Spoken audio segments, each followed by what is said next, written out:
వారు ఇజ్రాయేలీలను తరుముదురు. ఫరో రాజును అతని రథబలమును అశ్వబలమును కాల్బలమును చకాకుపరిచి మహిమ తెచ్చుకుందను.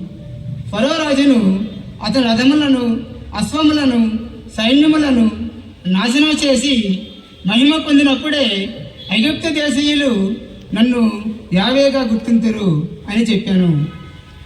అప్పుడు ఇజ్రాయేలీయుల బలగమునకు ముందు నడుచుచున్న యావే దూత వారి వెనుకకు వచ్చి చేరాను. వారి ముందున్న మేఘస్తంభము కూడా వెనుకకు వచ్చి నిలిచెను. మేఘస్తంభము ఐగుప్తు దేశీయులకు ఇజ్రాయేలీలకు నడుమ ఉండెను. మేఘము వలన చీకటి కమ్మెను. అది ఇజ్రాయేలీలకు వెలుగును ఐగుప్తులకు చీకటిని కలిగించెను. ఐగుప్తు దేశీయులు ఇజ్రాయేలీలు తలబడకుండానే ఆ రాత్రి అంతయు గడిచిపోయాను. మోసే సముద్రం మీదకి చేతిని చాచెను. యావే రాత్రి అంతా తూర్పు గాలి తోలించి సముద్రం వెనుకకు చుట్టుకొని పోవునట్లు చేశాను. సముద్ర గర్భము ఆరిపోవునట్లు చేశాను. నీరు పాయలయ్యను. ఇజ్రాయేలీలు పొడి నేల మీదనే సముద్ర గర్భమున ప్రవేశించిరి. వారికి కుడివైపున ఎడమ వైపున నీరు గోడవలే నిలిచిపోయినది. ఐగుప్తు దేశీయులు ఇజ్రాయేలీలను తరిమిరి. ఫరో రాజు రథబలము రౌతులు గుర్రములు ఇజ్రాయేలీలను వెన్నంటి సముద్ర గర్భమున ప్రవేశించెను.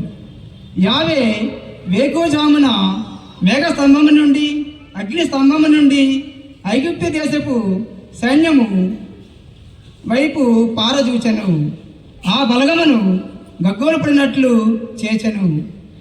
ఆయన చక్రములను ఊడిపడినట్లుగా చేయగా వారి రథములు ముందుకు కష్టముగా కదిలినవి. ఇజ్రాయేలీలను వదిలి పారిపోవదము రెండు. యావే వారికి తోడుగా నిలిచి మనతో పోరాడుచున్నాడు అని ఐగుప్తు దేశీయులు అనుకునేరి. అప్పుడు యావే మోసేతో, సముద్రం మీదకి నీ చేతిని చాపము. సముద్రము ఐగుప్తు దేశీయుల రథబలము మీద రౌతుల మీద తిరిగి పారునని చెప్పాను. మోసే సముద్రం మీదకి చేతిని చాచాను. పొద్దు పొడిచినప్పటికీ సముద్ర జలము యథాస్థలమునకు మరలి వచ్చాను. దానిని చూచి ఐగుప్తు దేశీయులు పారిపోవచ్చిరి. యావే ఐగుప్తు దేశీయులను సముద్ర మధ్యమున పడద్రోసెను. ఇజ్రాయేలీలను వెంటాడుచు సముద్రమున ప్రవేశించిన ఫరో సర్వ సైన్యమునందలి రథములను రౌతులను తిరిగి వచ్చిన నీరు నిలువున ముంచివేశాను. ఫరో సైన్యములో ఒక్క పురుగు కూడా బ్రతకలేదు. కానీ ఇజ్రాయేలీలు మాత్రము సముద్రములో పొడి నేల మీద ముందుకు సాగిపోయేరి. వారికి కుడివైపున ఎడమ వైపున నీరు గోడల వలె నిలిచినది. ఆనాడు యావే ఐగుప్తు దేశీయుల బారిన పడకుండా ఇజ్రాయేలీలను కాపాడాను.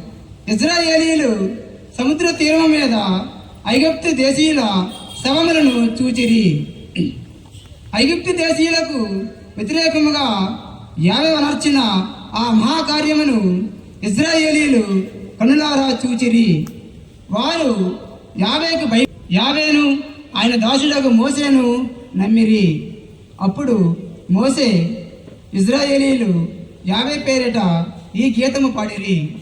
యావేను గూర్చి గానము చేయదము. ప్రభువు మహావిజయమును సాధించెను. ఆయన గుర్రమును రౌతును సముద్రమున కూలద్రోసెను. ఇది ప్రభువు వాక్కు.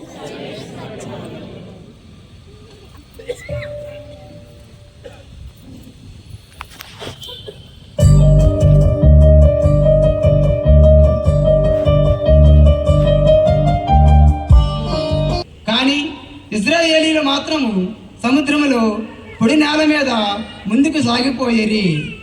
వారికి కుడివైపున ఎడమ వైపున నీరు గోడల వలె నిలిచినది. ఆనాడు యావే ఐగుప్తు దేశీయుల బారిన పడకుండా ఇజ్రాయేలీలను కాపాడాను. ఇజ్రాయేలీలు సముద్ర తీరం మీద ఐగుప్తు దేశీయుల శవములను చూచిరి. ఐగుప్తు దేశీయులకు వ్యతిరేకముగా యావే అనర్చిన ఆ మహాకార్యమును ఇజ్రాయేలీలు కన్నులారా చూచిరి. వారు యావేను ఆయన దాసుడగు మోసేను నమ్మిరి.